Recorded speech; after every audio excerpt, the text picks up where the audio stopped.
저는 이제 이런 생각을 해보는데요. 홍준표 의원이 지금 국민의힘에서는 어찌됐든 가장 대중적 인지도도 높고 자기 지지 기반을 확고히 가진 정치인 중에 하나입니다.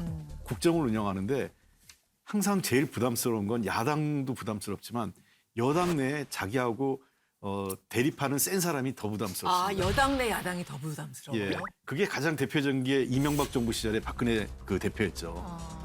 그때는 야당보다 박근혜 대표를 이명박 대통령이 훨씬 부담스러워했어요. 갈등이 많았죠. 예, 저는 홍준표 후보가 대구시장이 안 되는 게 윤석열 후보한테는 제일 좋죠. 왜냐하면 TK가 어떤 의미가 있겠습니까?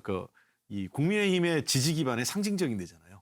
그러니까 거기에 시장으로 당선된다. 그것도 독자적인 힘으로. 네. 그거는 가장 강력한 지역적 기반을 홍준표 후보가 시장으로서 가져간다 이런 얘기거든요. 사실은 윤석열 당선인하고 홍준표 의원은 기본적으로 맞수가 될 수가 없습니다.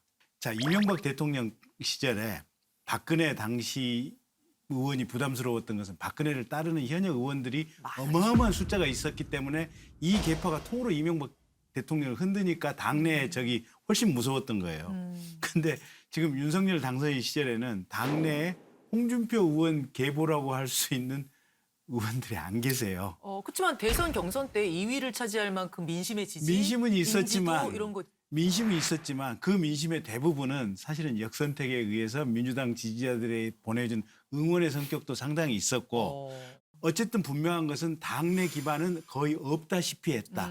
요게 지금 포인트예요. 그러니까 당내 윤석열을 흔들려면 자기 기반이 있어야 되는데 네. 요게 지금 전혀 없다. 혼자 목소리를 흔들기에는 네. 예전 박근혜 전 대통령이 흔들던 그것처럼 네. 되진 않을 거다. 그다음에 두 번째, 윤 당선인 입장에서는 홍준표 의원이 중앙 무대에 있는 것보다 지금 중앙 무대에서 국회의원을 하는 것보다 차라리 대구시장 하시는 게 훨씬 편해요. 지방에 있으면 스피킹이 안 돼요.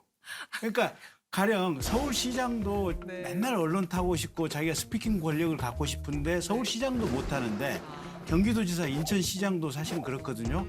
전남지사, 경북지사, 대구시장, 부산시장 중앙 정치 무대에서는 아무런 스피킹 파워가 없어요. 그런 관점에서 보면 홍준표 의원이 국회의원 내려놓고 대구시장 하시는 것이 두루두루 편하고 가령 혹시 안 돼서 중앙무대 국회의원을 계속 하신다고 하더라도 본시 윤 당선인하고 뭘 할 수 있는 이런 상황은 아니다. 지금 이렇게 보고 있고 홍준표 의원을 제가 이렇게 오랫동안 보면 어딜 가든 중심에 쓰는 역할을 잘해요. 그러니까 뭐냐면 이미 경남지사 있을 때부터 중앙 탑 뉴스를 많이 합니다. 거기서 되게 싸움도 많이 하셨어요. 그러니까요. 경남도의 일이 9시 뉴스에 메인으로 오르는 것도 한두 번이 아니었어요. 저도 인터뷰 엄청 했어요. 거의 CBS에서 예, 그랬잖아요. 예. 그렇기 때문에 아까 경남으로 가면 뭐 지방으로 변방으로 가서 이분이 조용할 거다. 저는 아마 대구가 아주 시끌시끌한 동네가 될 거예요. 그러니까 없는 문제도 요란스럽게 해서 중심에 선다 어떻게든. 세상의 중심에 내가 있다. 이게 그 홍준표 후보의 지금까지 그래서 그분이 호불호가 있었던 거예요. 그래서 사람이 안 따르기도 하고 그런데도 그만큼의 지지율이 붙기도 하는 건데.